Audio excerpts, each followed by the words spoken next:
Not too long ago, we made a list filled with character builds that broke video games, and you guys had plenty of suggestions for more ingenious builds that essentially made you God King of whatever you were playing. Now, because we adore you and yes, read the comments, I've compiled a list of a bunch of your favorite ways to break games using some exceptionally clever builds. Whether these are brand new ways of breaking some of the games we already mentioned, or nifty ideas for builds that can shatter games we hadn't brought up yet, there's plenty in here for those of you who want a shortcut to greatness, so you can feel like the all-conquering hero protagonist that I know you are.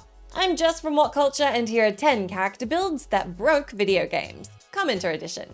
Number 10, 55 Monk, Guild Wars. The 55 Monk build from Guild Wars seems to be a particular favorite of your guys judging from the comments, so I'll put it right up the top here so we can rectify that omission. As the name implies, this is a build based around the monk profession as your primary, and the 55 refers to your health, which, if you don't know anything about Guild Wars, is the lowest possible health. I know it doesn't sound amazing so far, but stick with me. Essentially, you'll be taking all the HP reducing items to get your health to only 55, and then utilizing the Protective Spirit enchantment, which limits incoming damage at 10% of your maximum health. In essence, this means you end up taking only 5 damage, which is easily healed, and which is why this build is also named Invincible Monk. Top that up with constant regen, and any damage you did take would be all fixed up before you even noticed you took it. You can pretty much deal damage however it suits you on top of this flexible base build, but anything offensive coupled with energy management skills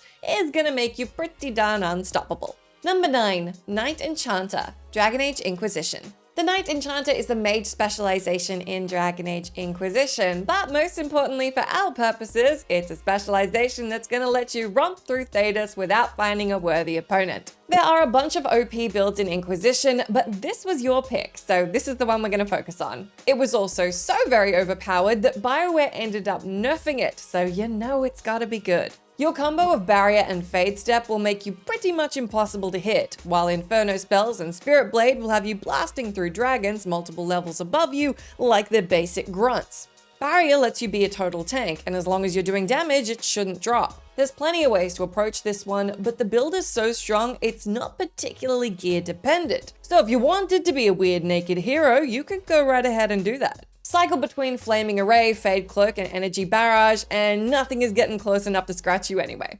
Number 8, Chameleon, The Elder Scrolls IV: Oblivion. While there's nothing not cool about taking so little damage it's easy to regenerate before you even notice it's gone, or having such an effective barrier you can't be dinged in the first place, there's one thing that's even better than that, and that's being practically invisible to the point where the bad guys can't even spot you. Curiously, in The Elder Scrolls IV: Oblivion, this is not achieved through the invisibility spell, but rather through the Chameleon enchantment. The problem with the invisibility spell is once you cast a spell, initiate an attack, or interact with anybody or anything, it ends. No such issue with Chameleon, which lasts until the spell expires. In its traditional form, you're not quite as imperceptible, but you can enchant clothing and the effect stacks. In fact, it stacks so much that if you enchant multiple pieces of gear, you can end up with 100% Chameleon, or even more than 100% Chameleon, making you the invisible bane of everyone's lives. Super fun, super broken, absolutely worth trying out for yourselves.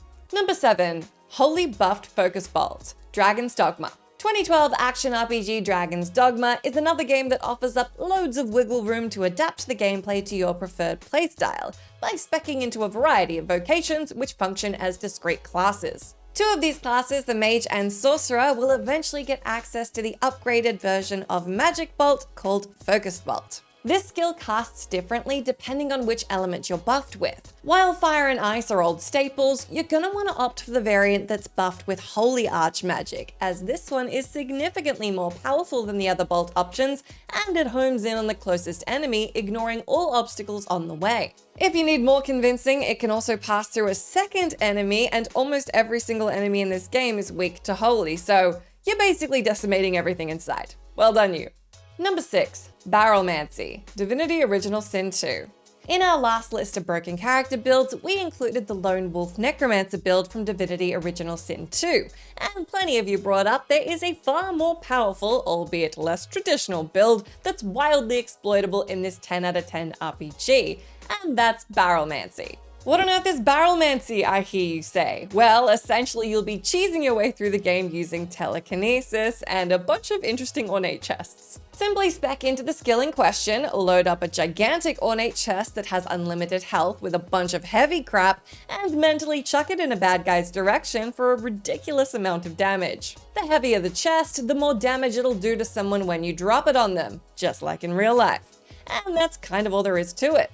From here on out, just enjoy yeeting your trusty chest and barrels at enemies until they're all dead and you're the crazy telekinetic weirdo left standing. Number 5. Arcane Warrior, Dragon Age Origins. One of the greatest tricks to breaking an RPG is using a build that lets you stack a bunch of spells, and the Arcane Warrior from Origins does exactly that. While Inquisition had the Knight Enchanter, Origins has this mage specialization where players who are clever about casting a pile of sustain spells will find themselves pretty much unstoppable. On top of that, you have access to some nasty area of effect spells, so anybody who hoped they might have a tiny chance at doing a couple of points of damage to you would regret it very quickly. Couple the right abilities and spells with gear that complements your playstyle, and there's very little even the biggest bads will be able to do to stand up against you. Plenty of players have reported being able to solo bosses on Nightmare difficulty, whether they opted for the Blood Mage or Spirit Healer path. You have to remember this is a game where you're supposed to be playing it with an entire party, so being able to solo anything is pretty darn impressive. Number 4. Netrunner, Cyberpunk 2077.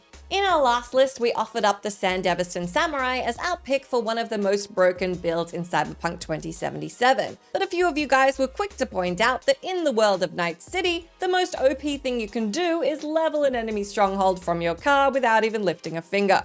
Enter the Netrunner build. Possibly not the most exciting since it's literally hands-off, but if you get your kicks from being clever, then it's certainly very satisfying. Even in the Cyberpunk tabletop game, speccing yourself to be a Netrunner is a shortcut to ending everybody before they even know there's a fight happening, and things are no different in Cyberpunk 2077. Kit yourself out with an OS like the Tetratronic Rippler Mark IV, which capitalizes on your upped RAM base and reduced cooldowns, and you'll be super hacking with the best of them. If you're happy to treat each combat arena as a puzzle instead of a shoot-'em-up playground, then this is the broken build for you. Number 3. Scoundrel to Guardian, Star Wars Knights of the Old Republic. It stands to reason that if you want to be one of the galaxy's greatest heroes, or villains depending on your Jedi versus Sith tendencies, you want to be pretty darn formidable. So formidable in fact that no one can stand against you. Enter the Jedi Guardian build by way of Scoundrel in Star Wars Knights of the Old Republic. This build combines some lethal force powers with the already overpowered stealth mechanics so you can get the jump on foes before they can even spot you with force jump, then a combination of stun powers and lightsaber crystal upgrades will stun lock them alongside pulling off a sneak attack with every other hit. So long as you buffed yourself and consider piling on master speed so you can get extra hits every combat round, you're nigh on untouchable, and most bad dudes are unalived before they even knew you were there. If that's not a build worthy of a Force Master, then I don't know what is. Number 2. Deputy Salvador, Borderlands 2. Not only did we get in trouble with you guys for not including any Borderlands builds on our last list, you guys repeatedly asked where the Salvador builds were specifically. So to mend that absence, here's one of the best builds in Borderlands 2, Deputy Salvador. Salvador is uniquely impressive in Borderlands 2 because as a gunzerker, he can be an absolute powerhouse if spec'd correctly. It's pretty universally accepted by Borderlands 2 players that Deputy Sal is up there with the best builds in the game. Unlike some game-breaking builds, this one is equally effective against both mobs and bosses. You'll be set up to land consecutive money shot hits while maximizing survivability. It might seem like an odd build at first, as you'll need to dodge a bunch of Sal's best skills, but this is because you're setting up the entire skill tree to complement the money shot skill.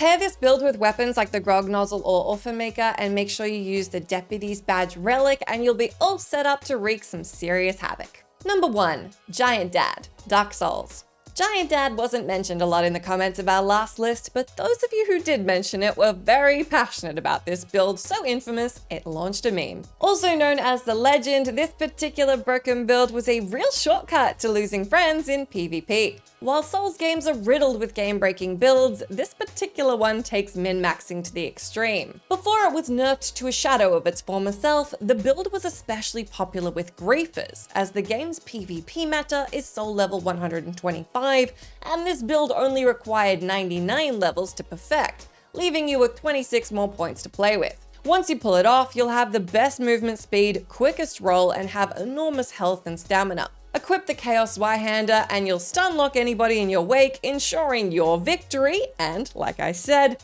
the speedy dissolution of your established and potential friendships with other Souls players. If you're not a blocking fan, this is the Souls game-breaking build for you. Roll and smash to your heart's content. That's the end of our list, but do let me know down in that comment box if you can think of any other game-breaking builds that deserve to be highlighted.